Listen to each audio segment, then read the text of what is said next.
मिलिए आशा से। वह एक तीसरी कक्षा की शिक्षिका हैं जो सरकारी स्कूल में पढ़ाती हैं। आप में से कई लोगों की तरह ही आशा को भी यह चुनौती थी कि पाठ्यक्रम को अपने विविध विद्यार्थियों के लिए कैसे सार्थक और रोचक बनाया जाए।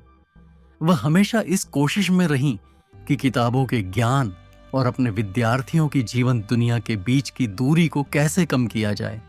आशा ने सबसे पहले अपनी कक्षा 3 के बच्चों के लिए 1 महीने में हासिल करने योग्य स्पष्ट सीखने के प्रतिफलों की पहचान की और उन्हें परिभाषित किया। प्रथम भाषा हिंदी में वह चाहती थीं कि बच्चे संदर्भ अनुकूल शब्दों का उपयोग करके किसी दृश्य का वर्णन करें। द्वितीय भाषा के रूप में अंग्रेजी में संदर्भ से शब्दों के अर्थ की पहचान करना शामिल था।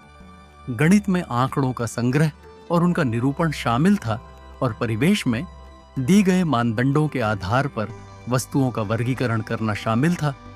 इस स्पष्टता ने उनके शिक्षण दृष्टिकोण की नींव रखी। आशा ने महसूस किया कि विषयों को अलग अलग पढ़ाने से बच्चों की भागीदारी सीमित हो जाती है। वह चाहती थीं कि सीखने के लिए एकीकृत और परिचित संदर्भ दिया जाए। इसका मतलब था सभी विषयों को एक रोचक और आकर्षक केंद्रीय थीम के इर्द गिर्द बुनना, जिससे पाठ्य पुस्तकें ज्ञान का एकमात्र स्रोत न रहकर उपयोगी साधन बन सकें। आशा ने स्थानीय बाजार को अपने लिए एकीकृत थीम के रूप में चुना। बाजार अपने परिचित और जीवंत वातावरण के कारण स्वाभाविक रूप से बच्चों की जिज्ञासा जगाता था और उनके सीखने के लिए एक ठोस आधार प्रदान करता था। आशा ने बाजार के ऐसे पहलुओं को पहचाना जिनसे वह अपने बच्चों के लिए सीखने के अनुभव और गतिविधियां तैयार कर सकें। इससे यह साबित होता है कि प्रभावशाली शैक्षिक संसाधन अक्सर हमारे अपने समुदायों में ही मिल जाते हैं। आशा की पद्धति ने भाषा कौशल की दक्षताओं को जीवंत बना दिया। प्रथम भाषा की कक्षा में बच्चों ने बाजार का वर्णन किया, जिसमें उन्होंने इंद्रिय अनुभवों और नए शब्दों पर ध्यान दिया और उत्साहपूर्ण रोल प्ले किया, कभी दुकानदार बनकर तो कभी ग्राहक बनकर। इससे उनमें आत्मविश्वासी संवाद कौशल को विकसित किया। अंग्रेजी में बच्चों ने बाजार पर आधारित एक छोटी कविता का पाठ किया और बाजार से जुड़े शब्दों का प्रयोग करते हुए आइटम बिंगो गेम खेला। इन गतिविधियों ने भाषा सीखने को मनोरंजक और व्यवहारिक बना दिया, जो सीधे उनके दैनिक जीवन से जुड़ गया। गणित एक रोमांचक व्यवहारिक अनुभव बन गया। बच्चों ने वस्तुओं को रंग और आकार जैसे गुणों के आधार पर वर्गीकृत किया, बाजार की चीजों की गिनती की और सरल चार्ट बनाए, जिससे अमूर्त अवधारणाएं ठोस और प्रासंगिक हो गईं।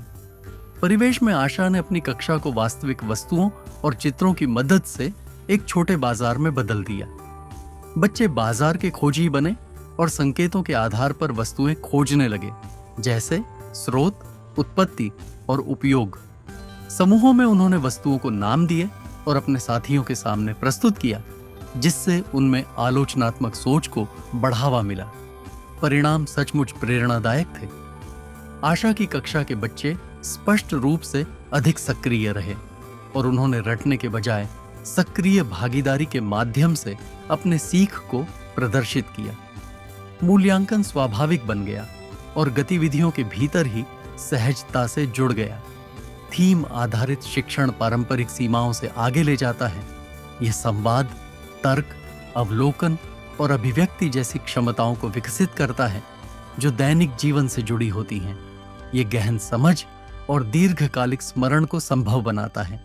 साथ ही ये बच्चों को ज्ञान की आपसी जुड़ाव को देखने के लिए प्रेरित करता है। शिक्षा में बदलाव लाने की शक्ति आपके भीतर निहित है। अपने बच्चों के जीवन से जुड़ा कोई थीम चुनें और उस पर आधारित गतिविधियों की योजना बनाएं, ताकि प्रत्येक बच्चे का समग्र विकास हो सके।